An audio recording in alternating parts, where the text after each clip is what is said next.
All right, check this out. 1 minute, our boy is just a regular single dad, a total corporate slave. The next, his daughter vanishes into thin air. You just know he's about to snap, right? But here's the kicker. They didn't just kidnap any kid. They messed with the daughter of a living legend, a former Black Ops agent known only as Number 66. This ain't a rescue mission. It's a boss hunt, and our boy is the final boss. The man with the goatee stood frozen, the blood draining from his face. What did you just say?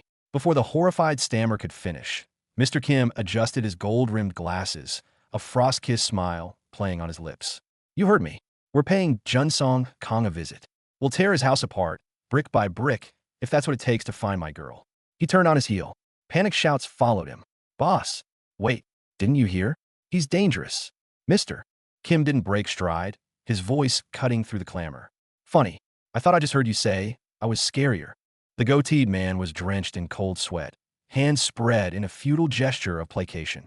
Inside, his mind screamed a single panic curse. We're fucked. He forced the words out. Won't be too harsh on him. Don't worry. His bespectacled companion chimed in, voice tight. But they're a real criminal syndicate, and they operate in the shadows. Finding them won't be easy. Despair hung thick in the air. Then, the bespectacled man dropped the bombshell. It's all right. I called in an expert to handle that part. The goateed man's jaw went slack. An expert. Yes, the goateed man hissed, the word tasting like ash. His face was a map of fresh pain and old scars, his eyes hollow with a desperate, final kind of fear. From the shadows, a low voice rumbled in reply. There's exactly one man who fits the bill. The speaker remained unseen, save for the imposing bulk of a torso and the stark bloom of a rose tattoo curling around a neck. Then a hand. A single, white-knuckled fist clenched around a photograph, a smiling blonde girl. Minji. The grip was iron-tight, a father's silent vow. The scene shifted to a derelict warehouse. One man already lay broken on the concrete. Others formed a tense circle around the center. There stood Mr. Kim, holding his daughter's photo aloft like a grim standard. His voice was a winter wind. I know this girl's boyfriend is here. Come out. Now. His gaze, sharp behind his lenses, scraped over every face in the room. Then, a figure stepped forward, vibrant red hair, a bored but lethal posture. He kept his back to Mr. Kim, his threat casual and absolute. I'll count to 3. In the pouring rain, Mr. Kim smiled. A cold, dead thing. Minji's photo was crushed in his fist. 3 hulking men had the redhead surrounded, one snarling, saying, Mr. Kim didn't waste a breath on them. He moved, a blur of black suit and lethal intent. A kick lashed out faster than thought, sending an attacker airborne. The motion was brutal, efficient, a dam of civility finally breaking. He flicked rainwater from his hand, his smile a razor's edge. Then all the more reason to not give a shit, you asshole. Chaos erupted in the warehouse. A man in a green tank top was launched headfirst into a steel beam with a sickening crack. 2 others tensed to advance. From above, a voice, icy and detached, ordered kill. A man in sunglasses rested a hand on his companion's shoulder, his disdain palpable. Southern Gyeonggima book. Complacent. In the eye of the storm, Mr. Kim adjusted his glasses, his smile a silent promise of pain. Do you think, he asked, almost gently, and from the shadows behind him, another presence made itself known. A single, deliberate footstep. The brawl exploded into full fury. A shirtless, tattooed mountain of a man launched a kick that cratered an opponent's chest. Asterisk thud. Asterisk Mr. Kim in his black suit was an island of calm amidst the storm. The man in the sunglasses and jacket tapped his temple, sneering. I think they wanted to make a gambling house. The redhead, a dragon coiling across his skin, spat blood and contempt. But if they were in Greater Seoul, 1 cop would be enough. No sooner had he spoken than another scuffle broke out. A shove, a curse. The fuse was lit. The world detonated. Concrete erupted in a shower of debris, a crater torn into the floor. From the settling dust, a figure straightened. His white shirt was in tatters, revealing a back corded with muscle and the stark petals of a rose tattoo on his shoulder. He turned his head, profile sharp and severe. Then, another face shoved into view, bespectacled, teeth bared in a manic, malicious grin. Ah, I remember now, he crowed, voice thick with vile excitement. She must be the girl from last night. Ha ha ha. Rain last night, outside a hospital. A man with gray-purple hair stood with his back to us, the shoulder of his trench coat dark with blood. Arrayed before him was a roaring mob. Their leader, in a jacket plastered with logos, bellowed into the downpour. Southern Gyeonggi Coalition Crew, Seongo. The gray-haired man turned slowly. Rain sluiced over his bare, extensively tattooed torso, beating on the rose at his throat. His eyes were weary, but hard as flint. His reply was a whisper that cut through the rain. Yes, you all. Elsewhere, two bespectacled, middle-aged men stood side by side, tension coiling between them. They were gone, one demanded. The shot slammed into a tightly clenched fist, veins standing out, knuckles white, the sound of straining bone almost audible. The caption read, "Too middle-aged." Then, a face consumed by rage filled the frame. Gray hair wild, the rose tattoo on his neck blazing against a bloody red backdrop. Finally, a figure in a white dobok, black belt tied tight, stood with his back to a crowd, a silent pivot point before the storm. On a rain-slick street, Mr. Kim advanced on a man in sunglasses and a turtleneck who shrank back in fear. A man in a dobok and black belt stepped between them, a mocking grin on his face as he addressed Mr. Kim. "I really didn't think you were still alive." Mr. Kim's back was to us, a landscape of taut muscle and intricate ink, slick with sweat and rain. The Taekwondo practitioner held up a phone, his smirk dripping with disdain. "Who is this old Taekwondo fart? Hey you, get lost." Mr. Kim stood frozen, hands viced around his phone. Sweat and rain plastered his hair to his forehead, his face a mask of pure, undiluted terror. Behind him, two men roared their fury. He looked down at the glowing screen, tears tracing paths through the grime on his cheeks. His voice was a hollow, automated thing. Yes, I should go if you want me there." Abject despair threatened to swallow him whole. Cut to a different rain-lashed night. Two powerful figures squared off, one in a red tank top, one in black. Rain and promised violence hung heavy in the air between them. A monsoon in a scrapyard. Mr. Kim, a stark figure in his black suit, stood at the epicenter. Bodies littered the ground around him.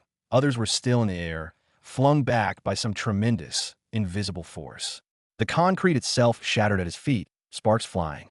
A red-haired giant, tattoos flowing across his skin, was vomited from the chaos, blood spraying from his mouth as he crashed down with a sound like thunder. Mr. Kim remained unmoved. The rain poured down, failing to wash away the killing intent that radiated from him. The dust began to settle. The redhead, Mr. Kim, turned his head, the dragon on his body a silent testament to the fight. His eyes were downcast, heavy with exhaustion and an iron resolve. Across from him stood the purple-haired man, shirt hanging open, abs defined. Their crews were scattered, broken. The purple-haired man spat. "You should have checked where the exits were before even thinking about running away." Mr. Kim's eyes lifted slowly, his voice the chill of forged steel. "Let's finish this." "NICLY." On the last syllable, asterisk crack, asterisk he moved. Faster than a thought. Mr. Kim closed the distance, a whip-fast kick snapping into the redhead's midsection. The man grunted, "Oh, look," as the air left his lungs and his feet left the ground. Mr. Kim was a blur of motion, already pivoting, a cross coming from nowhere. The punch tore through the air. The redhead, hurtling backward, gritted out the words, "You're more ruthless than I thought." Two fists launched as one. Mr. Kim's eyes were pure malice. The redhead met him with gritted teeth and raw defiance. Their knuckles connected in midair, a cataclysm of force and hatred. Asterisk boom. Asterisk the impact was a physical shockwave, shredding the air. Visible energy, white and violet, erupted outward, scattering onomatopoeic debris. POW. Boom. The purple-haired man bore the brunt, his body whiplashed backward by the concussive force. The redhead's face deformed under a devastating blow, blood geysering from his nose and mouth as he was spun violently aside. Mr. Kim clenched his fist, his gaze a honed edge. His white jacket hung open, revealing a tapestry of ink over corded muscle. "Oomph. You fucker." He spat. Blood stained his abdomen, but he stood unwavering in the ominous glow of a red 21 countdown, a statue of grim endurance. The final panel, a close-up of his face, etched with murderous intent, fists coiled. Behind him, his opponents were already becoming speed lines. His counteroffensive was just revving up. A axe kick from Mr. Kim fell like a guillotine, asterisk thwack. Slice, asterisk, and another man dropped. He knelt on one knee afterwards, hand to his head, clothes in tatters. His bare torso and the rose on his neck were unveiled, his eyes conducting a cold inventory of the carnage. Then, the extreme close-up, pure, boiling homicidal intent. His eyes blazed, sweat beaded on his skin, his collar torn wide to show the rose blooming over his heart. Below, the sound effect. Asterisk POW. Asterisk only one thought remained. A father's absolute decree. From Will. The calm before the hunt. Manager Kim stands motionless, a silhouette of pure menace, freezing the very air around him. Meanwhile, his quarry is already in flight. A tattooed redhead explodes down the derelict street, a blur of panic and motion. Two dark-suited pursuers shout and point, but they're already losing ground. The runner's face is a mask of desperate terror, every muscle straining against the fate snapping at his heels. Cut to the hunter's den, a dim, industrial warehouse. A man with a goatee clutches a bruised ear, pain twisting his face, but his eyes burn with cold command. He barks an order to the shadows around him. Catch him. His cadre stirs. Men in sunglasses, a white-coated enigma with inked arms, another with round glasses and a thin smile. One of them, the one in white, hesitates, a flicker of doubt in his stern gaze. The boss doesn't care. The clock is ticking. The job must be done. The redhead's flight ends at a bolt hole. Heart pounding, he fumbles with a keypad. A beep. He shoulder charges the door. Asterisk slam asterisk. The room is a mess of scattered bottles. A woman with long hair cowers in the corner. Heaving for air, the man's eyes dart wildly. Just one word escapes his lips, fueled by fear and greed. Money. The wooden beads around his neck rattle, the dragon on his chest seeming to coil with every ragged breath. The crouching woman looks up. Her face is a mix of fury and recognition. She snaps at the figure in the doorway. Hey, did you just push me again? Silhouetted against the light, the redhead is a wall of scarred muscle and ink. He barks back, anger masking his own panic. What? People barged in here? What do you mean? The woman presses, fear turning to accusation. Did someone hire men again? The redhead looms over her, his shadow swallowing the dim light. He leans in, veins bulging on his temple, his roar seeming to shake dust from the ceiling. Speak. The woman on the floor flinches, a cold sweat tracing her jawline as she looks up at him. In the room's grimy mirror, his enraged reflection looms large over the wreckage. This isn't a hideout. It's a trap. Frustration and terror boil over inside the redhead. He whirls toward the sealed door, his face contorted, a grotesque mask of sweat, grime, and fury. His cry isn't a shout. It's a raw, guttural howl of trapped desperation. The dragon tattoo on his neck pulses with each ragged breath. Behind him, the woman watches in silent contrast, her calm making his frenzy seem all the more explosive. But fate moves faster than fear. Beep beep. The lock disengages with a soft, mocking chime. The redhead freezes, then spins, and his blood runs cold. A woman in a simple white t-shirt stands calmly inside his sanctuary. His scream is pure, undiluted shock. How? How did you get in? His fortress, his last refuge, violated with ease. Outside, the apartment building stands under a grim sky. Inside, his world has already ended. A wet city street after rain. A polished black shoe taps down, shattering a puddle's reflection. Manager Kim has arrived.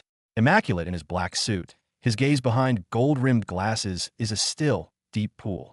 He stands, a silent monolith of authority.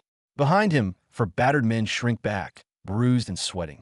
One meets Kim's eyes for a split second, a flash of fear and defiance. Kim's attention is already elsewhere, his next target acquired. The title bleeds onto the page, Manager Kim. No longer a name on a business card. It's a war cry, a brand of vengeance, a warning written in stark, brutal strokes of red. The facade of the mild-mannered father is gone, ripped away to reveal the relentless force beneath. A gloomy city, streets empty. A figure in a sharp suit climbs a staircase, each step echoing solemnly in the concrete well. Below, two shadows observe. The camera closes in, it's Manager Kim. His gaze, behind his glasses, is lowered, storm clouds gathering within. His voice, when it comes, is quiet yet carries immense weight. The granddaughter of the former deputy prime minister and the granddaughter of that family have run away from home. Across from him, a man with tied-back hair sips his coffee and lets out a derisive chuckle. This will definitely be more than a simple teenage runaway case. The calm is an illusion. The storm has already begun its approach. A private lounge, hazy with smoke. Manager Kim stands rigid in a gray suit, sunglasses hiding his eyes. Across a low table, a muscular man lounges on a sofa, taking a sip from his cup. A crime? He asks idly. No, sir. Kim replies, his voice flat. It's going to be a sip. He He pauses, the unspoken rules hanging in the air. I know that. Our job is to only do as much as what we're paid for. Finally, he removes one temple of his sunglasses, pressing fingers to his forehead, a brief show of weariness. The next words are ice. Anything beyond, that is none of our business. A warning to the man across from him, and a chain for the monster within himself. Two sides face off. On one, hardened enforcers, led by a cold-eyed man with silver hair and a rose tattoo. On the other, the battered redhead, slumped, the fire in his eyes dying to be replaced by a smoldering, crimson rage. Then a dinga. A man in a white suit and black gloves is on his knees, bloodied. His companions stare in shock. A dialogue bubble names him, human rights activist Hojong. The plot thickens, dark and muddy. A filthy holding room. A goateed man with a cigarette pinched in his lips taps the redhead's cheek, a demeaning, casual cruelty. Tell me, he purrs. I can see things you can't see. With her, in the corner, the short-haired woman sits motionless on the floor, her face a blank slate. Then, movement, a flash of steel. The man's knife presses against the redhead's temple. A cold point of pure threat. A bead of sweat traces a path down the prisoner's face. The negotiating table becomes an altar of violence. Manager Kim, in a white suit, clenches a pen between his teeth, his eyes glacial. His offer is scalding. From me, for your business, plus 350 million won. Before the sentence lands, the knife in his hand is already at the other man's throat. The redhead chokes out denials. No, I didn't. Kim's men chorus a dutiful, yes, boss. Kim's final glance holds no mercy. Just one word, violation. Then impact. A burst of crimson, a shocked, hanging in the air. All deals are off. This is settlement in its most primal form. The goateed man has the redhead pinned to the wall, steel kissing his throat. Up, he snarls. Nearby, one of his men gathers the dark-haired woman into his arms. The extraction is underway. But then, a new presence. From the end of a corridor, a figure in a black suit and sunglasses approaches, an entourage at his back. His voice is calm, conversational, yet it freezes the very scene. I'm just looking for someone. The apex predator has entered the fray. A split screen of identities. On one side, Manager Kim in his suit, a polite, professional smile on his face. On the other, the bloody, brutal title, Manager Kim. Between them lies the brutal present. Kim holds a knife to the redhead's throat, his question a cold blade of its own. Did you call them? The man shrivels in terror. Finally, Kim puts on his sunglasses. Reflected in their dark lenses are the ghostly images of two men he has already broken. The gentle father is gone. What remains is the revenant, shaped only for revenge. The woman kneels on the wooden floor, her question tentative.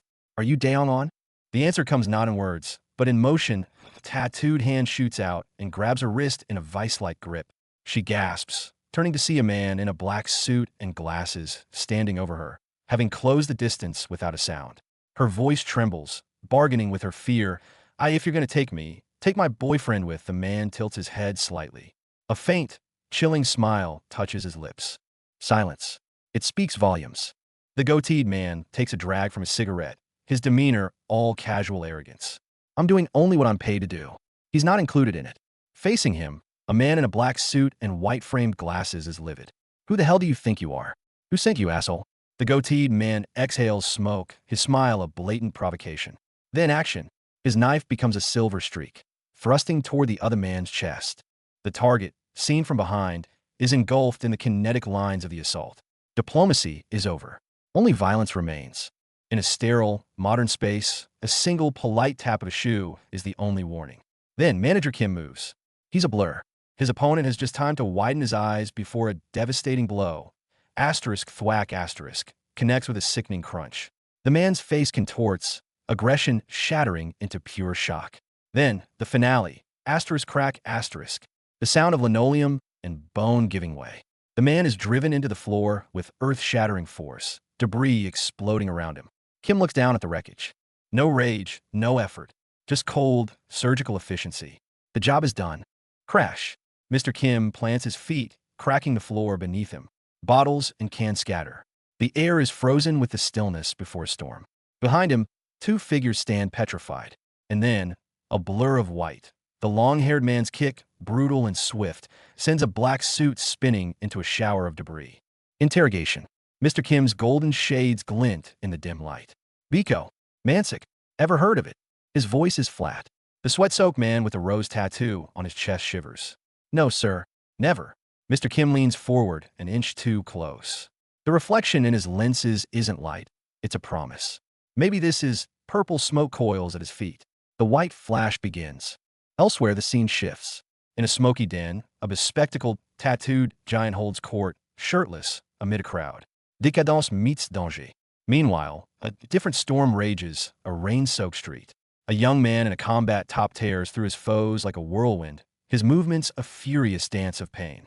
And a purple-haired figure, his face a mask of pure, distilled rage, snarls one word into the void. You bastards. The threads of vengeance tighten. On the roof's edge, Mr. Kim is breaking. Tears streak his face. He clutches a phone so hard it might shatter. His thoughts war with themselves. I'm going to kill you. But I'm scared. Grief wars with fury. He locks eyes with the man opposite him, the rose on his throat a livid brand. He shifts his weight. His leg protests, the concrete crumbling. Pain means nothing now. A guttural roar tears from his throat. Arghhh. A single, lethal thought crystallizes. Maybe I could kill him right now. And behind him, silent and cold, a gun takes aim. Stab. The glass door explodes inward. It's not a sound. It's the feel of a boot crushing bone. The target snarls, face contorted. You bastard. But Mr. Kim is already moving past it, a ghost in a suit. The violence is over as cleanly as it began. His composure is absolute. The tattooed onlooker can only gape, sweat beading on his brow, his certainty crumbling. Huh, was I wrong? The man with the gold-rimmed glasses bares his teeth. Very well. A smirk. Was I wrong? No time for an answer. A dark blur, a whip crack kick to the ribs. The giant is lifted clean off his feet, sent sprawling. A knife spins uselessly into the air. The room is a wreckage of bottles and cans. The purple-haired man stands with his back turned, a silent witness to the chaos he helped create. The hallway. A knife gleams on the floor. Mr. Kim stares at it. The temptation is a physical pull. Is this my chance? The debate is furious, silent. Should I pick it up or not? His fist clenches. Discipline wins. No, I have to be discreet. But the body has its own memory. Even as he decides, he's already in motion. A sudden lunge, a fist like a piston striking with a solid POW. The fight has truly begun. Slide. A low, terrifying glide across the floor, a streak of shadow and intent. Then up. A devastating stomp from above, driving down with a force to crater concrete. Debris flies. As the dust settles, he's already poised on one arm, balanced. The cold gaze behind his monocle sweeps the room, picking its next target. The blade is at her throat.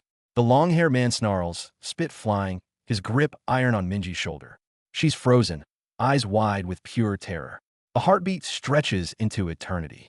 Then shush, a dark mass, moving faster than sight, impacts with devastating force. The sound isn't of collision, but of obliteration. A brutal one, too. First kick. The woman in gray is launched through the air in a storm of splinters. No pause. Second kick. The white-suited man is next, hurled backward by the impact. Mr. Kim lands, his profile a study in controlled violence. As the debris settles, a new figure stands revealed in the wreckage.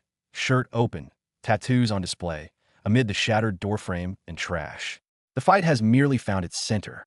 Grief and rage are written on his skin, in scars, in ink, in the blood at the corner of his mouth. He stands amidst swirling debris, a monument to spent fury. Inside, a hushed conversation, the ominous tap-tap of a secret being revealed. He clenches his fist, tears cutting through the grime on his face. The physical pain is nothing. The house in the distance, peaceful and silent, holds the only answer that matters. A standoff under a serene sky. The suited man speaks behind his hand, a whisper of warning or intel. Mr. Kim's glare is a physical pressure. In a car nearby, a man and a woman sit in tense silence, watching. Yes, SR, the suited man replies, turning away. But his profile shows not obedience, but troubled calculation. The machine is in motion. There is no stopping it now. An old man stands, hands clasped behind his back, gazing at a quiet neighborhood. Biko HR, he murmurs. Elsewhere, a stern man with a tattooed neck contemplates in shadow. Then, a shift, a black luxury sedan tears down the street. Inside, a young woman with brown hair and blue eyes stares at the driver in disbelief. Grandfather? Behind the wheel, Mr. Kim adjusts his golden shades. His reply is a single, loaded word. I. The city blurs past the windows. The woman beside him speaks, her words sharp. To be a parent who lost his as well. His voice is ice. Stop making life painful for your parents and go. You know so much, she challenges. A cold, humorless smile touches his lips. Let me quiz you. Let's see if you can get the answers. It's not a test. It's a trap, already sprung. The car is still. The young woman sits, a small tiger pinned to her shirt, her blue eyes holding a quiet storm. Then, the image fractures. Against a stark white, violent streaks of crimson erupt, framing two brutal, slashing words. Manager Kim. The calm facade cracks, revealing the bloody truth beneath. A reunion on a sunny street. The man in blue, glasses askew, laughs and cries, crushing the young woman in a desperate hug. Where have you been? She remains still in his arms, her voice flat. Are you hurt? How do? A woman in green offers comfort. But watch the periphery. The man in the black suit leans against the car, phone in hand, his expression grim. He doesn't see a happy ending. He sees a problem. The conversation in the moving car turns darker. Her tone is gentle, her words lethal. What kills teenagers the most is family. Mr. Kim crosses his arms, his face a stony mask. Wonder why I'm bringing it up out of the blue. He lets the word hang, poison on his tongue. Family.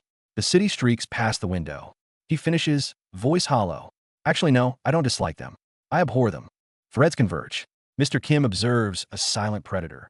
With nothing more, the young woman states. The car races on. What goes on under your? The word grit on her shirt stands out, a taunt or a truth. The scene shifts abruptly. Mr. Kim is no longer observing. He's acting, a dark device in hand, looming over a terrified man in black-rimmed glasses. The man stammers, it's been. The sentence will never be finished. By the car, a woman in white calls out in shock. Father. Minji watches, fists clenched. But Mr. Kim's attention is elsewhere. A man has appeared, sunglasses, a suit. The word grabs stark on his chest. Mr. Kim reaches out, touches his shoulder. And then the smile. It's wide, unnerving, his eyes gleaming with reflected light. Oh, yes, he says. Thank you truly. You did. His gaze shifts meaningfully. There are a lot of public. The warmth is a lie. The threat is real. The man with the gold glasses speaks smoothly. He's sensitive when it comes to these kinds of things spilling. Father is especially sensitive. I am from Biko. Confetti suddenly bursts around him, a jarring, false celebration. Bhay, a silly horn sound. The scene cuts violently. A shirtless giant in a red bow tie stands amidst piles of coins, a party horn in his mouth. Absurd, opulent, dangerous. This is Biko. A celebration, money raining down, cake piled high. Mr. Kim watched coldly. The men in sparkly suits, blowing horns and wearing party hats. A farce. One of them, weighing a stack of cash, grinned. This case is Hall. Not all of it's been split. Yankee share. The words froze as Mr. Kim raised a hand. The revelry was theirs. He saw only the putrid hypocrisy. Cut to the man in the golden suit, bare-chested on his throne of cash and frosting, roaring with laughter. From the shadows stepped a man in gold-rimmed glasses, face like stone, eyes colder than ice. His words dropped, each syllable a hammer blow. You, go down there. Finish what you left unfinished back then. Mr. Kim gripped the wheel, the car eating up the road. His eyes found the two women in the back seat through the rearview mirror. His voice held no warmth. Talk. What made you want to run? The short-haired woman in the back traced a finger along her cheek, a secret in her eyes. You were so nice before. Why trouble us so much now? The words were a probe, a twist of the knife. Mr. Kim's knuckles whitened on the wheel. He floored the gas. The engine roared. But in his mind's eye, he saw only the madman laughing atop his pile of gold. The highway sign read Dehin Junction. Behind his shades, Mr. Kim's brow was furrowed. The calculations spun in his head. For social status? For the kid's future? But it looked way too. His fingers tapped a frantic rhythm on the steering wheel. Then a sudden chill in his gaze. The engine roared louder. No, never mind. The black car shot out of the tunnel, heading for the city. In a flash, Mr. Kim was in a crisp suit, strolling down cobblestones, a gentle smile on his face, phone to his ear. Shouldn't mind pass the job, just as the superintendent said. I should call Minji. Before he could finish, subordinates on either side snapped into depots. Good day, boss. His daughter's laugh was clear through the phone. English? Ha! It's so funny. Mr. Kim held the phone, a smile on his lips, his stride never breaking as he headed down the long hallway. Ahead, some of his men turned, their faces draining of color. Boss. It happened in a heartbeat. Three shadows lunged from behind. Mr. Kim didn't even look up. Into the phone, he said, "Yes, I'll call you back." The words were his signal. Crash. Boom. Before the echoes died, the attackers were sprawled on the floor. He lowered his head into the call. The faint, cold smile on his lips would freeze your blood. School hallway. Mr. Kim was being shoved forward by burly men, the word chill on his shoulder, a bitter irony. A sneering voice cut in. Wow, look to conquer the region, right? Another leaned in, fist clenched. Are you going to beat the principal first? Mr. Kim's eyes remained downcast, silent. But the ice in his gaze was 3 feet thick. Inside, Mr. Kim removed his shades. His eyes were hone blades. I heard that was why she ran away from her house. They were going to kill her. The words hung, and the scene shifted. A rainy street at night. A brunette slammed a black-haired woman's head against the wall. Crunch. The sound of breaking bone mixed with a shriek, tearing through the dark rain. Inside the car, the speedometer needle was buried. Mr. Kim, veins bulging, white-knuckled the wheel. In the back, the brunette was a feral beast, lunging at Minji, who was curled in the corner. Clack! A door lock. The woman's tears mixed with blood on her face, her expression a twisted mask. Like who's going to kill her? Huh, tell me. Her hand was a vice on Minji's arm. A girl fled down a street. A car, door yawning open behind her like a black maw. In a dark room, 2 men chuckled. Like who's going to kill her? But we don't know the details. Ha ha ha. And at the end of another corridor, Mr. Kim stood alone, facing 3 men. He didn't turn, but the pressure radiating from his back froze the very air. A garish, multicolored birthday hat, stamped with congratulations, was shoved onto Mr. Kim's head. Across from him, the eye-patched madman in his glittering suit waved a fistful of bills, howling with laughter. Didn't you say something like that in the past? Having people found for him. Mr. Kim's eyes went cold, his lips tightening. Anyone who went into. The madman kept laughing. But he pays a lot. Mr. Kim turned his head slightly. From under the ridiculous hat brim, his gaze locked onto that blinding golden jacket like a spear. The final panel was a close-up of the madman's grin, stretched ear to ear, savoring the anguish as if it were fine wine. Mr. Kim stood in the dim corridor, the ridiculous hat still on his head, his back to the room, every muscle coiled. Before him, 2 hulking men were drenched in sweat, their voices trembling. Hey, what's wrong with... They never finished. Because Mr. Kim hadn't moved a muscle, yet his silence was more terrifying than any roar. A black folder marked C2-6 slammed onto a table. Mr. Kim tore off his mask. His eyes burned red. No manager here, but a demon clawing its way up from hell.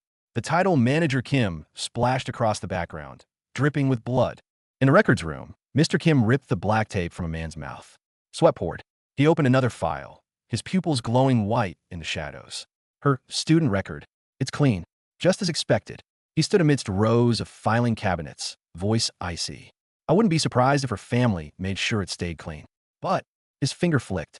Flap. The page turned. He stared at the document from the Yongma Office of Education, his brow a knot of tension. Shanghai, Class 2 to 6. 2 homeroom teachers replaced within a month. 1 took personal leave. 1 was advised to resign by the principal. His finger tapped the page. Looks like someone took action because something went wrong. So what could have gone wrong? Behind a door, a red-haired, tattooed man spoke in a low, weary voice. Based on my experience, most cases like, the door opened, a woman stepping out, her back to him. He peeked out from behind it, adding, went back home. The woman glanced over her shoulder, her tone gentle yet threaded with steel. What are you doing crawling around there? The red-haired man clawed at his head, agony on his face. The woman watched, a calm, enigmatic smile on her lips. Then, the man's head snapped up, his face contorted, eyes bloodshot, a guttural roar of pure, bottled fury tearing from his throat. The bloody title Manager Kim slammed down in the background. The beast, unleashed for his daughter, had finally shattered its chains. The living room was silent, unnaturally so. The brunette kept her head down, the phone white-knuckled in her grip. Her head snapped up, her eyes locking on the older woman sitting across from her. No pleasantries, just a demand. Credit card. The woman on the couch didn't even blink. Her answer was a calm, flat command. Just give it to me. A hand extended. A platinum Visa card changed hands. The younger woman turned her back, pressing the card against her phone. All that mattered now was the transaction.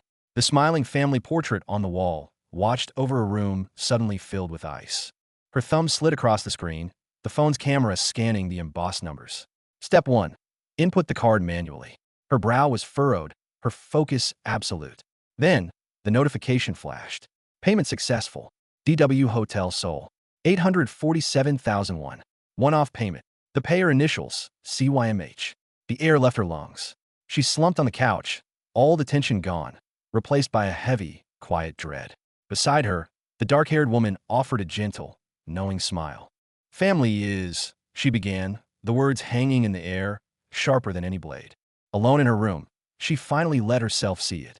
The record, DW Hotel Seoul, 773,001. CYMH, 1525, one-off payment. The stark facts burned into her vision. She sank onto the bed, her hand pressed to her forehead. The question clawed its way out. Should I tell Dad? The thought conjured a phantom. His face, but not his face, contorted, veins bulging, sweat-drenched, eyes ablaze with a fury that promised annihilation. A voice, her own, screamed back in her skull. No. If he finds out, the whole family will be torn apart. Fear, cold and final, closed its hand around her throat. Outside, the sun shone on a quiet suburb, but a storm was brewing. A young woman threw a frantic finger to her lips. Shoo! The man facing her was Mr. Kim. His hands came up, his face a mask of stunned alarm, a cold sweat breaking out. The woman bent closer, her voice a desperate whisper. Follow her. In secret, Kim's head tilted. The shock in his eyes didn't fade. It crystallized, sinking into a frigid, fathomless depth. He gave a single, grim nod. When he turned, his silhouette alone carried a chill that lowered the temperature of the entire street. In a flash, Kim ducked behind a car. He looked up. 3 figures stood sentinel at the door of a house. Suits, sunglasses, a white polo. 3 unmoving statues of intent. Inside, a pair of anxious eyes watched from the crack in the door. Out in the yard, the man in the white polo faced off against the suit. Arms crossed, backs turned. The air itself was drawn tight as a bowstring. The girl at the window watched, her gaze heavy with dread. Then a cut. Nightfall. Outside another building, a different crew gathered. A masked woman, a green-haired guy, a girl in pink blowing a bubble, a motley assembly of eyes, all fixed on the same target. The calm was gone. The storm was gathering. Cut to a haze-filled room. Graffiti-covered walls. 3 figures at a table. A blonde, heavy-set man smoked idly. A bearded man in a cap did the same. Between them, a red-haired woman, her grip tight on a green bottle, her expression grim. Then, her face filled the frame, eyes wide with horror, brow furrowed in shock, as if struck by a physical blow. Another cut, an office or classroom. A middle-aged man in a checkered shirt and glasses gestured sharply at the same redhead, who sat slumped before a computer screen labeled math. Her head was bowed, then her face again, but the fear was gone, burned away. All that remained was a cold, hard resolve. Finally, the glasses-wearing man. A wide, smug grin split his face, but his eyes held the glint of a serpent. Back inside, 2 women traded questions in a tense, cryptic dance. While one asked, why? The other shot back. No answers, only more mystery. Elsewhere, a hand held a pink phone, a cable connecting it. The screen read, Sinking Gallery. Meanwhile, a restaurant table was laid out, seared steak, garlic, vegetables, a candle, an empty wine glass, a royal platinum placemat. A voice, low and analytical, noted, December 4th. Nothing else? She's thorough. Finally, the brunette stood alone in a room, her blue phone in a death grip, her stare fixed on nothing. Then knock, knock. The sound echoed like a gunshot. The door opened. The man who entered wasn't just a visitor. He was a force of nature. Mr. Kim. He didn't walk in. He imposed himself.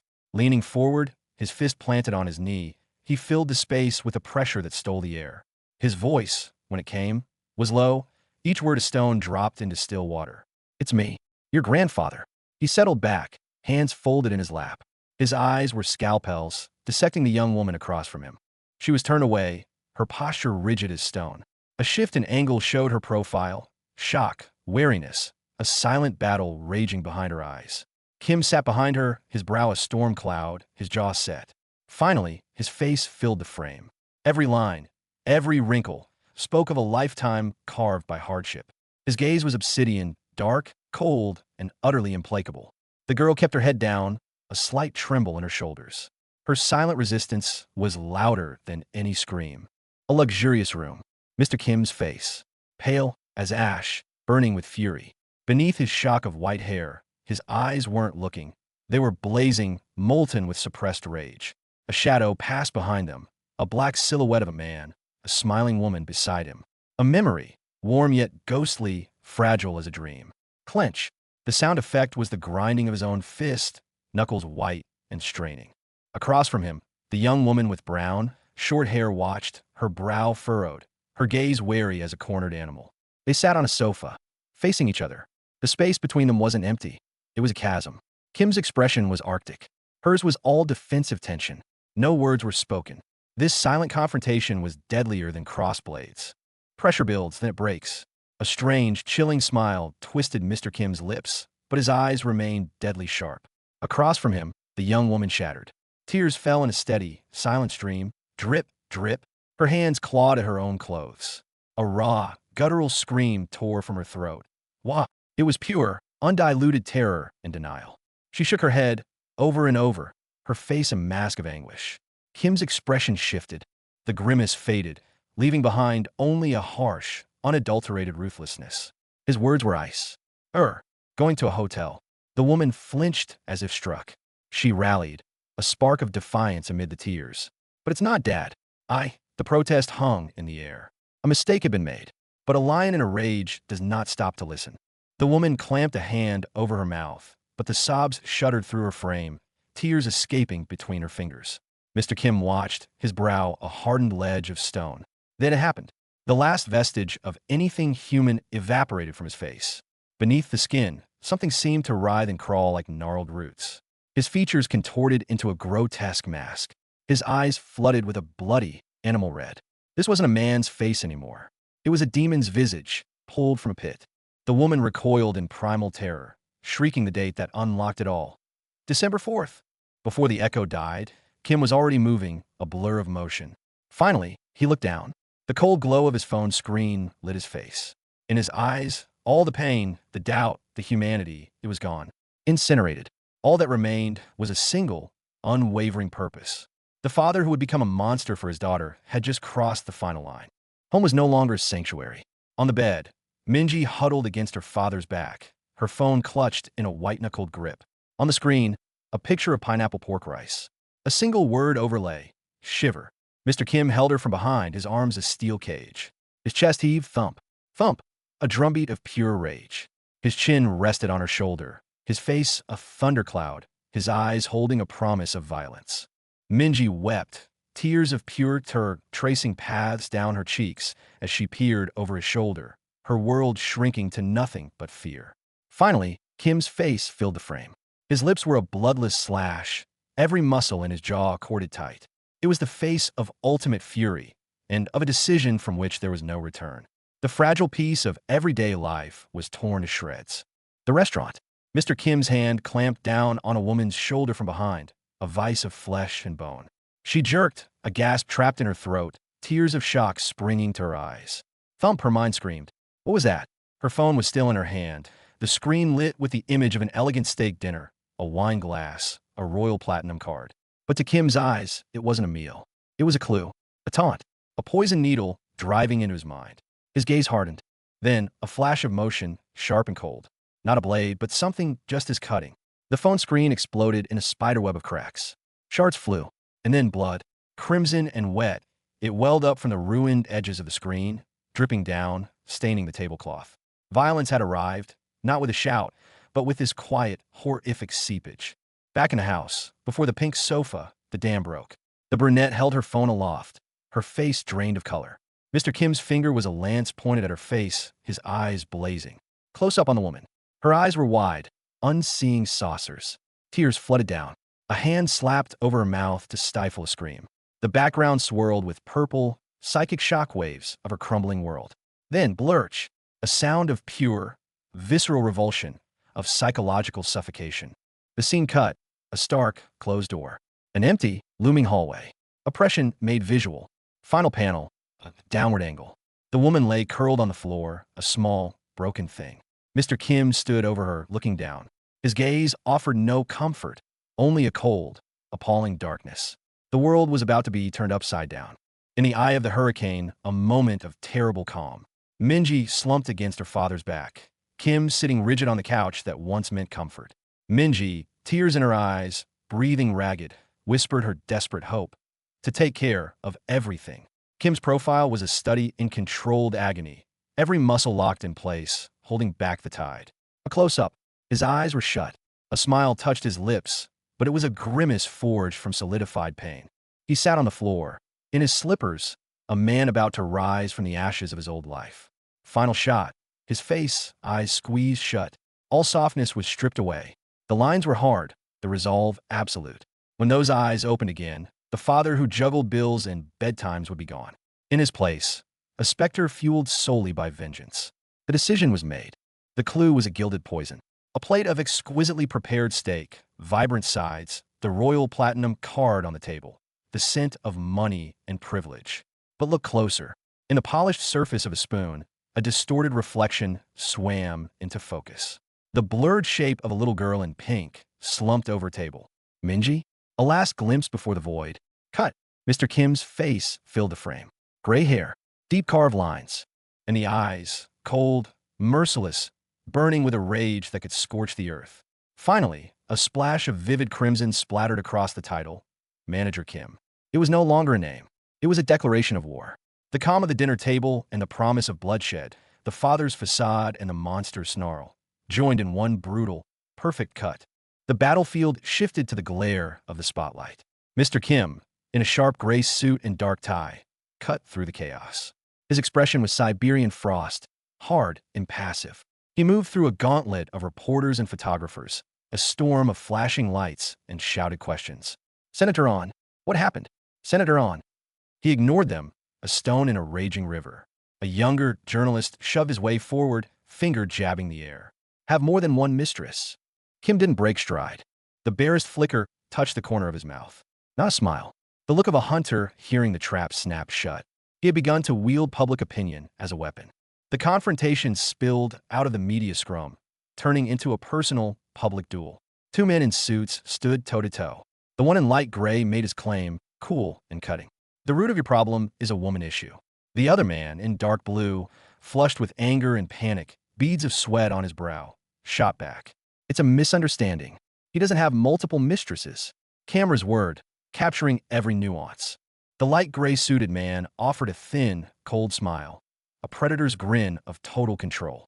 The scene ended with them turning away, backs to each other, a gulf of hostility stretching between them. The battle was joined. The office became a slaughterhouse. Mr. Kim stood, impassive. In his right hand, he held a diamond the size of a walnut. He wasn't admiring it. He was crushing it. His fist tightened, crunch. The gem shattered into dust, sifting through his fingers. Beside him, a bald, bespectacled man, a superior, a rival, snapped. You son of a bitch! He roared, the force of his fury manifesting in a shockwave that blew out the surrounding glass windows. Shards rained down like crystal hail. The older man was utterly unhinged, screaming into the void. Women, a scandal. And Kim, a fresh cut grazed his temple. But his eyes were calm. Deadly calm. He had entered the zone, the combat zone. Obstacles, be they diamonds, superiors, or walls of glass, would be pulverized underfoot. For his daughter, the rulebook was ash. The city backdrop told its own story, political ads for Party Cienhio on next to the sign for Locust Math Academy. Power and influence out in the open. Inside the plush office, the bald man held court from his big chair, a cigarette already between his lips, a box in hand.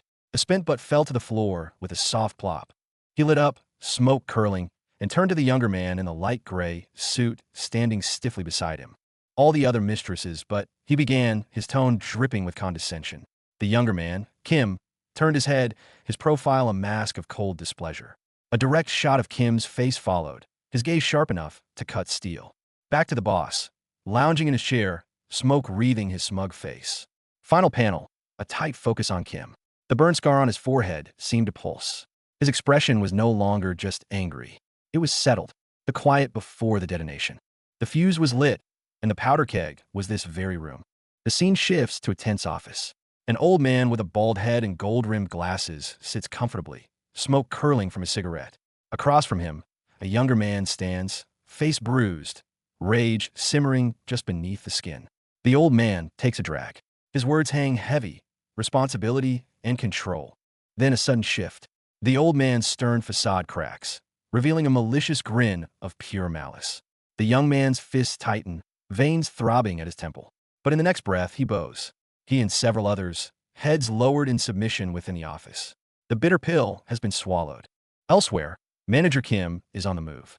A black sedan speeds along an overpass, tension thick inside. He speaks into a phone. What happens after the case is irrelevant to us. No sooner are the words out, boom, a truck slams into the sedan, tearing it apart in a fireball.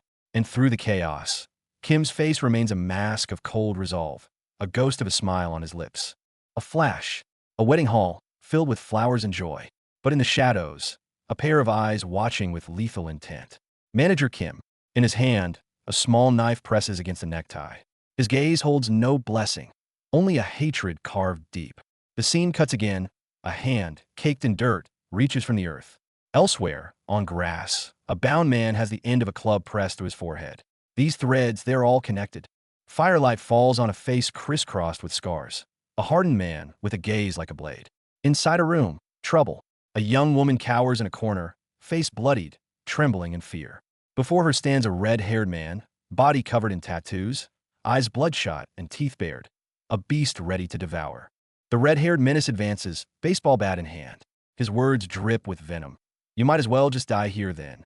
The girl is curled on the floor, arms over her head, tears falling in a silent, desperate rhythm.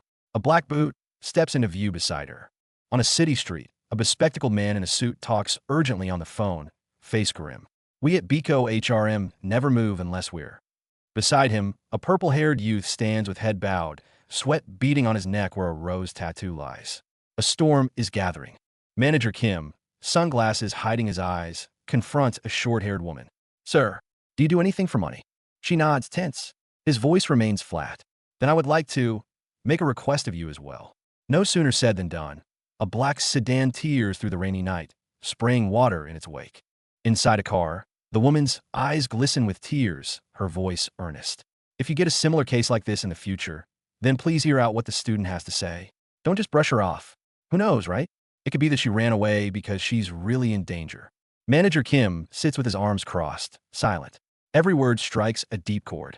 Under neon lights, Manager Kim walks down the street, adjusting his tie, the scars on his hand clear. His gaze sweeps over three approaching figures, led by the terrified purple-haired youth. Kim doesn't break stride. His eyes are freezing cold. Behind him, bloody letters seem to explode. Manager Kim. The hunt has begun. Slap. A sharp crack echoes in the dim room. The red-haired brute backhands the girl, snapping her head to the side, tears flying. Not satisfied, he grabs a fistful of her hair, yanking her face close to his, a cruel grin spreading. This place is a living hell. Ring. A phone on the floor erupts with sound. The screen flashes, shithead. The red-haired man freezes, looking down, sweat immediately breaking out on his brow. Elsewhere, a man in a suit with white-framed glasses smirks into his phone. My business got messed up. This call couldn't have come at a better time. The line connects. Manager Kim's voice comes through, cold as steel. Dang, picking up my call this fast? You've changed. The red-haired man clutches the phone, sweating profusely, his voice cracking. The damages you did to my people, you're looking at 550 million one star. Got that. But he cuts himself off, exclaiming, but what? On the other end, Manager Kim calmly states, an astronomical figure, the dollar equivalent hanging in the air like a threat. The red-haired man panics. Me, yeah, he stammers. He glances back at the girl huddled in the corner, her tear-streaked face a portrait of silent despair. The red-haired man grinds his teeth, his expression darkening. Meanwhile, Manager Kim stands in a place marked medicine, wearing a white coat, that golden phone to his ear. His smile is part cunning, part cruelty. Yep, sure can. The red-haired man forces the words out through the line. The call ends. Silence crashes down in the room. The red-haired man rakes his hands through his hair in agony, a low groan escaping him. The girl lightly touches her bruised eye. Between them hangs a strange, twisted calm born of shared, immense pain. Suddenly, the red-haired man moves. He lunges, wrapping his arms around the girl from behind in a vice-like grip. She thrashes, tears streaming. His hand then clamps on her face, squeezing so hard the bones creak. His eyes blaze red, veins bulging on his forehead. The man is gone. Only the monster remains. A trembling hand, blurred bars of cage. Manager Kim, exhausted and marked by ordeal, a storage room with scattered black bags, a bare foot protruding. Finally, a bird's-eye view of a city building. All the clues, all the pain, all the rage, they coalesce into three bloody, splattered words. Manager Kim. A balcony in disarray, papers scattered. A purple-haired youth stands with his back turned, the rose tattoo on his neck stark. Two men face him, visibly tense. In the shadows nearby, Manager Kim in his wire-rimmed glasses stands with head bowed, his expression unreadable, but his presence alone weighs down the air. Same for the veranda, a voice states. Manager Kim opens a wardrobe. It's disturbingly empty. He frowns, muttering, could it be that there? His eyes fall on a pair of red, white, and black sneakers on a cluttered desk. Instantly, the memory superimposes itself. His daughter Minji, wearing those same shoes, standing alone on a street corner. He whirls around. At the doorway, two men face off, tension crackling. Kim's silhouette fills the frame. It's time for the final move. The red-haired wolf takes the call.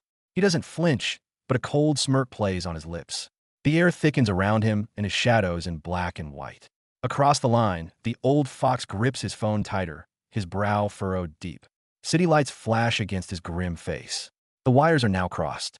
Then the voice crackles through. It looks like she needs to go to the hospital. Mr. Kim's blood runs cold, then boils over. On the other end, the red-haired punk grins, a blade of a smile in his dark little room. A girl's form crumpled at his feet. The taunt deepens. Our lives are already so screwed up we have nothing to lose. Minji kicks the couch over in a silent scream. Then the file arrives. A photo of your daughter. Verify. Mr. Kim taps the screen. His world shrinks to a single, pulsing red number, 21. Chaos erupts on the other end. A scuffle, a blade flashes. The redhead has his own man by the throat, steel to skin. Cut off one of her fingers to prove. The words, wet and cruel, pour into Mr. Kim's ear. He stares, knuckles white on the pink phone, at the final image seared into his soul. His daughter, limp in a stranger's arms. Pieces of the truth, sharp and bloody, click into place. Friends, they call them, as he cradles his unconscious child. The redhead panics, finding a ghost in the data. A blade finds his neck from his own ally. And the old man on the sofa delivers the bombshell, cold and flat. Because her grandfather had an affair. The foundation of this hell cracks open. The noose tightens. In the warehouse, the redhead is a pawn between two raging kings, trembling with phone and knife. The old fox sits serene, guards at his flanks. On the concrete floor, a body lies still. Security cameras watch, unblinking. The water is dark and deep. Mr. Kim breaks. He buries his face in his hands, a guttural sound tearing from his throat. When he looks up, the father is gone. Only the killer remains in his eyes. Outside, footsteps echo, steady and ominous, syncing with his pulse. Down the street, shadows gather. Confrontation on the street. Mr. Kim's gaze is a scalpel, dissecting the man on the phone. Who is it? His rose-tattooed ally asks. Don't know, comes the reply. Before the words fade, the light in Mr. Kim's eyes crystallizes into absolute zero. In the car, the man hangs up with a soft, contemptuous snort. The gauntlet is thrown. The players mobilize. A hulking man in camo grins, a single finger raised in ominous promise. The man in black clutches his phone, driving through the city, the weight of 730,000 meters of road and regret pressing down on him. He squeezes his eyes shut. The storm is coming. A sound like a gavel strike. Manager Kim. The title crashes down, splattered in crimson. This is the story. A story written in blood and fire. Cut to the past. Mr. Kim stands in a hospital gown, two men down at his feet. Behind him, a phantom tiger roars in a burst of red. Mikhail. He murmurs. Only one person has ever been honorably discharged. What is that? The ghosts of yesterday come knocking. A man in camo finds him. Grins. You heard correctly. I'm putting a team together. Ares. Made of master hands who specialize in war. Mr. Kim's voice is ice. I don't think I heard you correctly. Between them stretches a wasteland of old battles. The offer lands. A place on the team. Aren't you sick of it? This life where karma keeps coming for you. For the things you did as a mercenary? The cost of drawing blood will be paid. Your record, expunged. Mr. Kim hesitates. I don't know. I should think. The pressure mounts. The last favor, out of respect. A gulp. Sweat. Then Mr. Kim strikes back. Help me out here, so I can keep respecting you. Let's say I get in. I'm not on good terms with your friend. Are you all right with that? The game is afoot. Mr. Kim's voice is gravel through the phone. I did dangerous things with your friend's daughter. It was premeditated, had the potential to destroy a family. I consider it unforgivable. Sometimes I regret this path. He's cut off by a shout of glee from the camo man. Hey, yeah, we can talk. A dark door swings open. Deal struck in a waiting room. Camo man is all smiles. Doing fine. Nothing big. Want to help? Mr. Kim nods, stone-faced. A message beeps through. Mr. Kim's voice drops to a whisper. What are you doing? A chill of doubt settles in. The reveal. What do you mean? I'm taking burden off your shoulders. My friend started a new job. Needs help. Told him already. Go when he calls. Consider it your entrance exam. Doesn't that sound fun?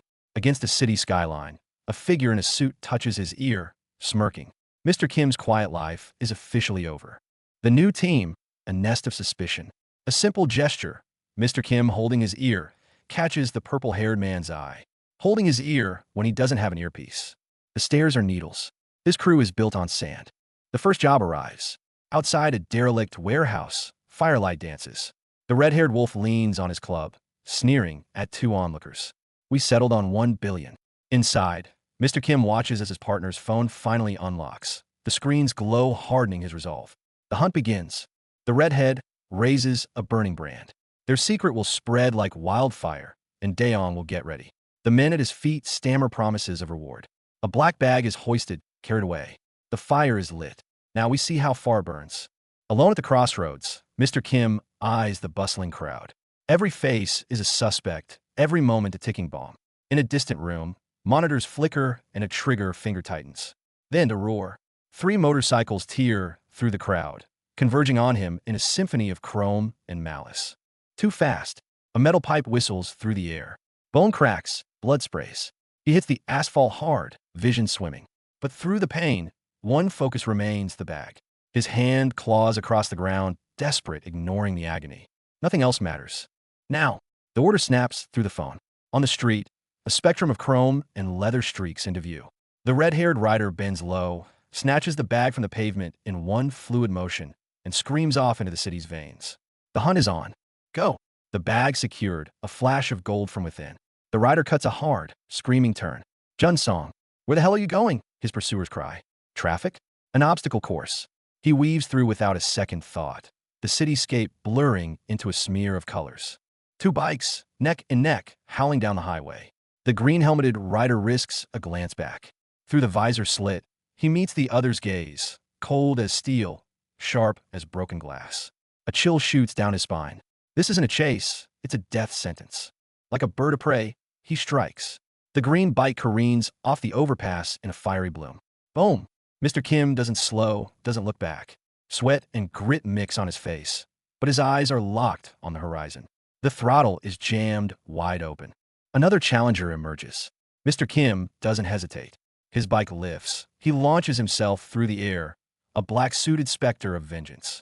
The attacker has a split second to see his doom before the helmet, and his world shatters into 1,000 pieces. The bike skids to a halt. He dismounts, his footsteps heavy on the asphalt. He looks down at the beaten man.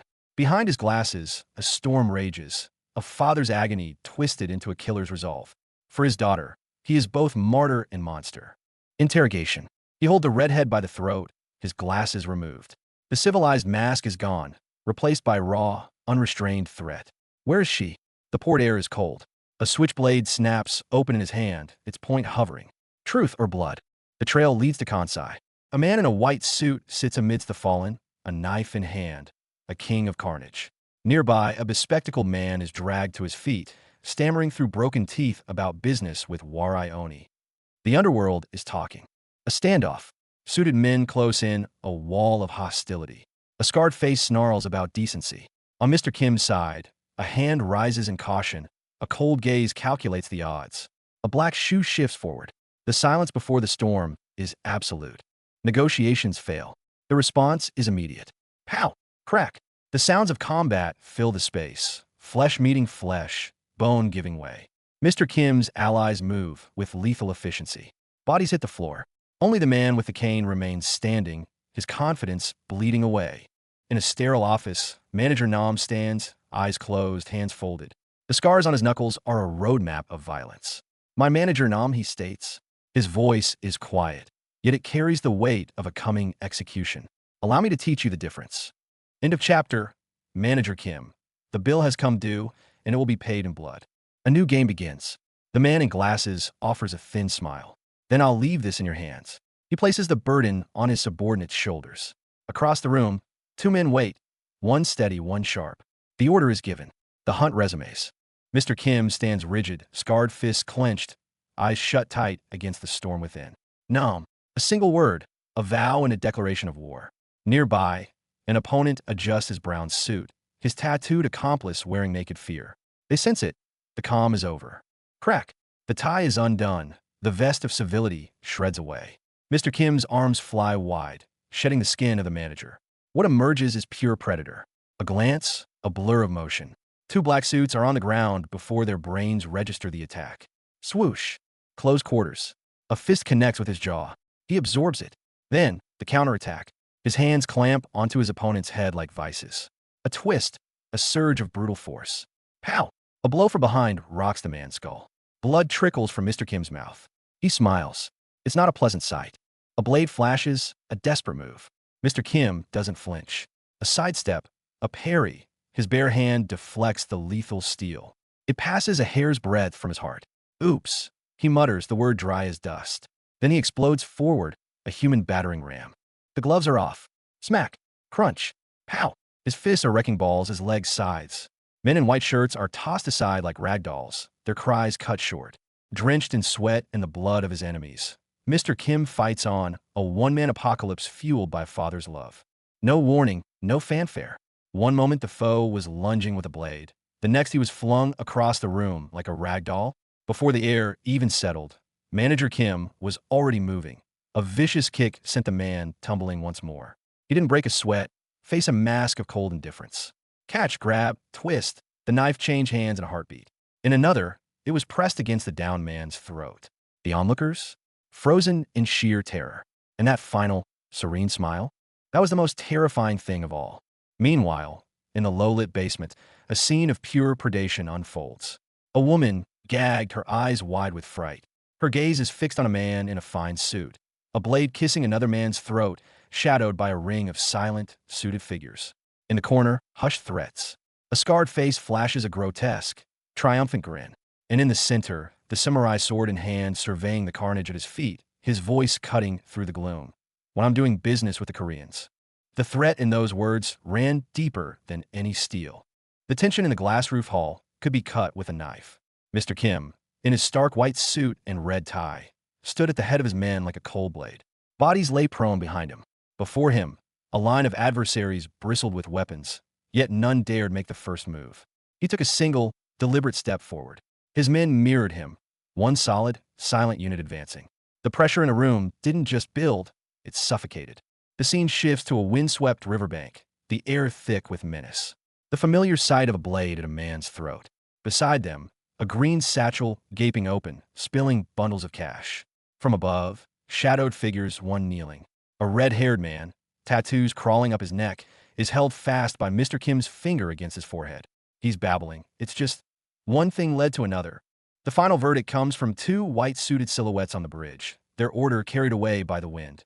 Kill everyone and get the money. Simple, brutal, final. The aftermath on the grass. Two men in white suits stand sentinel over the fallen. Mr. Kim's comrade, glasses glinting, red tie stark against white, levels his katana at a blue-haired man who smiles with his eyes shut. Chaos is frozen around them. A sudden close-up. A mouth hangs open in a silent scream. Every tooth visible from a devastating blow. Another shot. Eyes bloodshot, spittle flying, a face contorted into a mask of pure, unadulterated agony. The silence after the storm was deafening. In a shadowed corner, life bled out in seconds. A blade pierced a man's throat with a sickening thunk. His hands clawed uselessly at the steel. Mr. Kim watched, face utterly blank. The attacker, only a flash of blonde hair visible. Then, the close-up, Mr. Kim's hand, slick with crimson, gripping the knife's hilt. He closed his eyes, voice low. The samurai spirit is all about sacrificing. Below, the stabbed man convulsed, coughing up his last, a final, wet rattle. But sacrifice for whom? And for what? The office exploded into violence. Behind his shades, Mr. Kim's eyes glistened, not with fear, but with molten rage. A man in black held a knife to a throat on the floor, the victim choking out a stop. The assailant's hands were stained, his gaze arctic. Then, impact. Mr. Kim took a blow that drew blood from his lips. But his fist was already clenched, veins corded on the back of his hand, coiling for a counterstrike. This punch wasn't just a hit. It was a father's grief and a ghost's fury, condensed into one devastating blow. Three men walked the overpass, a storm brewing in their steps. The purple-haired man in the center, shirt open over muscled tattoos, flanked by two grim shadows. Then a swish. A blade missed his face by a hair's breadth. He twisted, but the force still sent him crashing down in a blur of crimson motion lines and splattered blood. As the dust settled, he turned his head. Blood trickled from his ear, but the fire in his eyes, a mix of defiance and fury, burned brighter than any street lamp. The night birthed monsters. Two figures in pristine white suits revealed their faces, blank, black voids punctuated by glowing white eyes and grotesque, stretched grins. Their laughter was a chill wind. That was close, Ryoichi. The eyeballs 10. Oh, he dodged it. They weren't men. They were nightmarish wraiths. Their target, the purple-haired man, stood battered but calm, a rose tattoo on his neck. But the wraith's eyes now glowed hellish red in the violet gloom. The final panel, a monstrous, drooling maw of fangs. True terror had just announced itself. Deserted streets, a narrow bridge, a dead end. Mr. Kim, in simple clothes, stood alone against two assassins in black, their faces featureless save for painted, grinning masks against an unnatural magenta haze. On the bridge, a bloody blade arced towards his face. He didn't flinch. His foot stamped down, flunch. Then, close quarters. Bare hands against sharpened steel. He caught the blade, muscles straining against the killer's thrust. The final shot, his back to the consuming darkness, facing two blades alone. Tonight, he walked through hell, or became part of it. A rain-slicked bridge at night. Fateful intersection. The purple-haired man, sweat and rain mixing on his skin, stared at the bespectacled man in black. Disbelief choked his voice. You? The man in black, Mr. Kim, stood unyielding, rain tracing the hard lines of his face. His own question was a blade. You? That single word held accusation, recognition, and sentence. No more words were needed. His fist cut through the rain with a wet thwack, a violent answer to all the unspoken questions. A street duel, over in a heartbeat. The masked Mr. Kim faced a man in a white jacket. SAS. A blur of motion, and SAS was airborne, crashing to the concrete with bone-jarring force. Gasping in pain and disbelief, SAS cried out, "Hey, SAS! You all right? This is a joke, right?" He pushed himself up, blood at his lip. In a swirling mist, Mr. Kim stood with his back turned. SAS clutched a knife, but the will to use it was gone. The predator had become the prey. Fear was the kindling, rage the accelerant. Mr. Kim's face was ash-white, teeth clenched against a tide of dread. Before him, the mirrored shades assassin, fists already coiled like springs. Then a shift. The fear in Mr. Kim's eyes didn't vanish, it ignited. A blade flashed into his hand, steel catching the scant light. His grip on the hilt was absolute, unshakable. The final frame wasn't an image, but an impact, the explosive release of a father's last hope, condensed into a single, devastating choice. Kill or be killed. For Minji. And now, the tiger bares its fangs. A blurred crimson fist, power coiled within. At the center, Manager Kim, suited and shaded, but behind him looms the phantom of a red-eyed tiger, maw open in a silent roar. This was no manager. This was the apex predator unmasked. The title Manager Kim splashed across in bloody strokes. The final stare-down with planning manager Nam crackled with hostile energy, a storm gathering between two titans. When they clashed, the city would shake. Behold, the mightiest syndicate in Kansai, a hierarchy set in stone, the president above the fray, the executives who plot, and the soldiers who bleed. But tonight, a wild card entered the game. A scarred man in a white shirt, whose very presence screamed violence. In a flash, he was a whirlwind of close-quarters combat, dispatching foes with brutal efficiency. And then he faced them. Two figures in black, their faces grotesque, smiling masks with glowing red eyes, standing in an aura of violet mist. Hellspawn given form. But Mr. Kim, in his dark suit and white shades, met them head-on, shockwaves of pure will radiating from him. Demons or men, they would break against him tonight. A gallery of grim specters. The two white-suited, red-tied ghouls with blank, grinning faces twirling their knives. The man himself, Mr. Kim, blonde goatee and mirrored shades, the cold gleam of a badge on his chest marking his authority. From the shadows, a swordsman in black offered a sidelong, knowing smirk. Further back, a man bound, back turned, a sacrifice awaiting the altar. And behind him, a silent phalanx of black suits, a funeral procession for the damned. This was no meeting. It was an execution waiting to happen. A dark street, a darker deed. A fist, caked in blood and grime, rose from the pavement. It belonged to a man in an immaculate suit, his own hands now soiled, his face a void of shadow save for 2 points of hellish red light where his eyes should be. Beneath his polished shoe, an old man, white-haired and ragged, bleeding from a head wound. A close-up showed the old man's face contorted, electricity crackling across his eyes as he convulsed. The red-eyed man looked down, his voice ice. Based on my experience, the unspoken end of that sentence hung in the air, heavier than any threat. His experience was written in graves. The fishing port, tranquility shattered. A black-gloved fist became a blur, accompanied by the sickening slump of impact. A face, shrouded in shadow with hollow white eyes, materialized from streaks of violet motion. Then, consequence. A man in a black suit was flung forward by a blow to the back, his shoes scraping sparks from the ground as he fell. Cut to the wider dock. 2 other suited men, their shades doing nothing to hide their terror. Sweat plastered their faces, jaws slack with wordless horror. What in God's name had they just witnessed? In the green-lit room, the blade was king. Manager Kim, white suit immaculate, glasses glinting, moved. His katana traced a lethal arc, a whisper of light before it found its mark, the neck of a man in black. The target's head snapped back, surprise frozen on his face as he crumpled. Without a pause, Mr. Kim pivoted, the momentum of his swing carrying the blade towards another foe in blue. The page was alive with motion lines and the ghostly afterimages of his cuts. This wasn't a fight. It was systematic dismantling. Close quarters, brutality in its purest form. A man in black unleashed a piston-like punch that landed with a meaty bong against his opponent's face, a white jacket and red tie doing little to soften the blow. But the tide turned in an instant. The puncher found himself on the receiving end, slammed into the cracked concrete. The victor, a man in a dark suit, stood amidst the debris, looking down. He raised his gaze, unsettlingly calm. Unfortunately, he stated, I'm used to this kind of situation. He wasn't used to violence. He was accustomed to surviving it. Agent Kim moves between 2 adversaries, a blur of motion between them. He doesn't block, he absorbs. The first punch is a glancing blow past his cheek. The second lands square in the gut. A deep, percussive thud that ripples through him, a shockwave of force blasting backwards. He takes it, but doesn't go down. Kim unleashes his fury. 2 white suits are smashed backwards into the wall. The man in the red tie reaches, desperate, but Kim is already airborne. He twists a living corkscrew, and his fist comes down like a hammer. Zim. The impact is explosive, brutal. The final attacker's face is a mask of pure, unadulterated terror.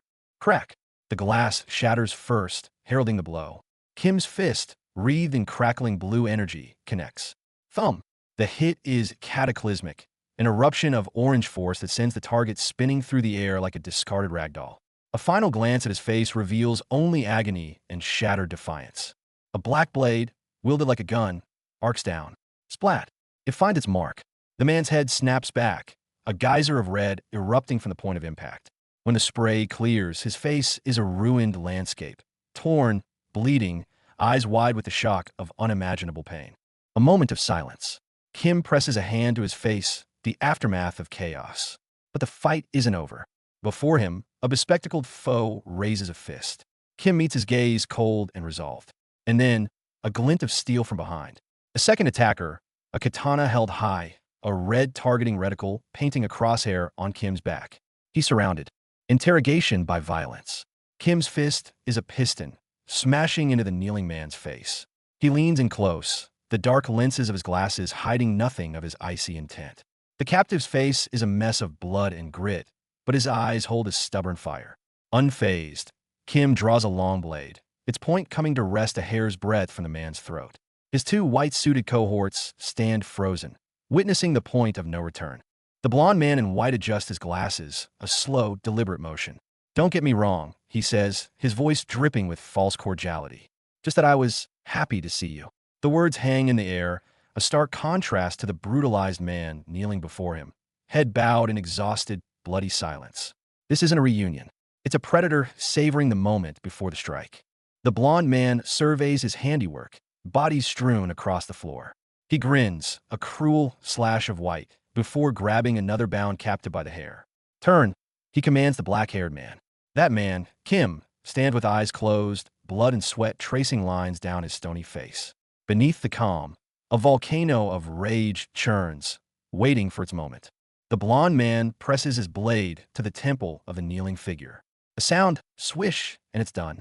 A spray of crimson. The black-haired man slumps. The blonde kneels beside the fallen body, his dagger wet and gleaming. He removes his glasses, and his face splits into a wide, bloody, triumphant grin. Is it over? What kind of hostage do you call this? The blond man mocks, gesturing with his knife at the two bound figures on the floor. Then, without warning, splash. He drives the male hostage's head into the concrete. A sickening spray. The girl whimpers in mute terror. Behind them, Kim stands with his back turned, the sound of clanging metal ringing in his ears. His fists are clenched so tight the knuckles have gone white. Sweat and blood mingle on Kim's face, but his eyes are forged steel. He watches the terrified girl, the knife at her throat. He watches the blonde executioner's smug confidence. In his mind, the image of his daughter Minji, bound and weeping, superimposes over this horror. The blue vortex of the background begins to swirl, darkening into a deep, violent crimson, the color of his rising rage. The scene freezes in horrific tableaus. Above, the blonde demon, knife dripping red, wears a grin of pure malice. Below, his victim, mouth sealed, tears tracing clean lines through the grime on her cheeks. Drops of blood fall, and emblazoned across it all, in stark, brutal letters, Manager Kim. It's a declaration. The monster has been unleashed. Thump, thump, a heartbeat, loud as a war drum. Kim sees the blonde man standing over his victims, the knife at the girl's throat. The vision blurs, merging with the phantom image of his own daughter in the same plight. He closes his eyes. When they open again, the cool blue vortex of calculation is gone, drowned in a seething, all-consuming sea of red rage. For Minji, he will break every chain, shatter every barrier. Muffled pleas escape the girl's taped mouth. Help, no. I don't want to die. The blade kisses her throat, and from the shadows behind them, a figure materializes. Kim. His face is a mask of sweat and dried blood, his eyes twin coals burning with lethal intent. The air itself holds its breath. The next moment will be written in blood. The blonde man has the girl in a vice-like grip, the blade a silver line against her skin. He sneers at Kim and the scar-faced man in black. See who's in charge now. Kim's response is slow, deliberate. He reaches up and removes his sunglasses. Revealed beneath are eyes devoid of mercy, the cold, focused eyes of a predator locking onto its prey. The city streets roar to life. 3 motorcycles tear through the asphalt, engines screaming. In the lead, Mr. Kim, a stark figure in black and shades, face set in grim determination. To his left, a purple-haired rider, torso a canvas of scars and tattoos, astride a green machine, his expression feral. To the right, a man in a green jacket, riding yellow, eyes sharp with menace. A trident of vengeance, speeding towards its mark. The Yakuza didn't give us the location, snarls the gray-haired man with the rose neck tattoo. Elsewhere, a red-headed informant is pressed hard, bloodied, and screaming. I just know they're meeting at a port. After the deal's done, the intelligence is extracted. Kim twists the throttle. His bike becomes a black streak along the coastal highway, twin red trails of promise, or warning, bleeding onto the asphalt behind him. The peace of the fishing port is shattered by a howling engine. Kim hunts through the narrow streets on his motorcycle, a weapon gripped in his hand. His face is a roadmap of fresh violence, but his eyes are glaciers. The chase ends. The red-haired target is on his knees, mechanical apparatus on his arms, legs bound, face a ruin, cornered and broken. The red-haired man plummets from above. The man in the white shirt below stares up in horror, hands outstretched. On the ground, the redhead is surrounded by 2 men in black suits. He clutches a glowing device, his last card. One of the suits brings a phone to his ear, his brow furrowed. We follow the bug, he reports, voice tight. But there's only one here. The trail has gone cold. They've been played. A single, curt nod from Kim. Confirmation. In the next instant, his fist lashes out, wreathed in snapping energy, and connects with the red-haired man in a shower of sparks. Around them, 2 figures in white suits lie motionless, battered and bleeding. Kim straightens, looking down at his phone, a new message blinking on the screen. His profile is etched against the gloomy sky, a monument of grim resolve. This road ends only in blood. The expensive meal sat untouched before Mr. Kim. Across the lacquered table, the flashy crime boss wore a smile sharp enough to cut. I keep paying your ridiculous rates, he chuckled. Even though your last job was messy. Mr. Kim didn't flinch. His eyes, cold and hard, never left the phone in his hand. On that screen wasn't data. It was his daughter Minji's life. Cut to the chase. While laughter echoed in that gilded restaurant, Mr. Kim had already become a streak of shadow on asphalt. Astride his roaring motorcycle, he was a bullet aimed at the heart of the night. The city lights blurred into streaks behind him. Strapped to the bike's rear wasn't luggage, but the tools to reclaim a stolen life. One thought burned through the wind's roar. Find her, whatever the cost. But a lead turned ice cold in his grasp. Mr. Kim had the purple-haired informant by the throat, a blade glinting. How does your friend know the gangster's location? He snarled. Elsewhere, a man in a suit was forced to his knees. And before them stood a hulking figure in camo and glasses, a cruel smile playing on his lips. See this? He pointed to a symbol dripping crimson, the number 21. The camo-clad braggart was in his element, gesturing wildly at the black device clamped to his associate's ankle. Don't let the design fool you, he crowed. My daughter engineered this. Unbreakable, 24/7 tracking. Try to remove it, and an alarm screams across all of Aries. Innovative, isn't it? He roared with laughter. Mr. Kim's face remained stone, but the glare behind his glasses could have shattered diamonds. The man droned on about survival features and thermal sensors. To Mr. Kim, it was the buzz of a persistent fly. Like talking to a brick wall, he thought, icy contempt in his veins. But when the fool muttered, I wonder if this junk will ever be of use, a cold sweat broke on Mr. Kim's temple. Not fear. It was the strain of restraint, of enduring this drivel while every second ticked away from his daughter. The tables turned in a heartbeat. The braggart in camo now knelt on the cold ground, the very GPS device he boasted about locked around his ankle, its red light a mocking eye. Above him, two figures looked down. One, a bloodied specter in a white suit and red tie. The other, a long-haired man in a dark suit, hand covering his mouth in shock. Predator had become prey. Mr. Kim kept his head bowed, but his spine was a rod of iron. He was waiting for answers, or for the moment to strike. A hostage, the long-haired man scoffed. That's too ridiculous to even. His words died. Mr. Kim moved. A blade flashed, its edge now kissing the throat of a gagged, terrified young woman. The man's smirk vanished. She looks like someone, he breathed. In a blur, he closed the distance, his hand coming down on Mr. Kim's shoulder. The very air seemed to freeze solid. The blade hovered, a bead of blood welling beneath its point. Yet Mr. Kim's mind was a crystal-clear engine. Asterisk, is he lying? Is it the truth? Asterisk, no. That noise didn't matter. All that mattered was this. In his left arm, a possible thread leading to Minji. In his right hand, the sharp truth. The fallen men around him were a message.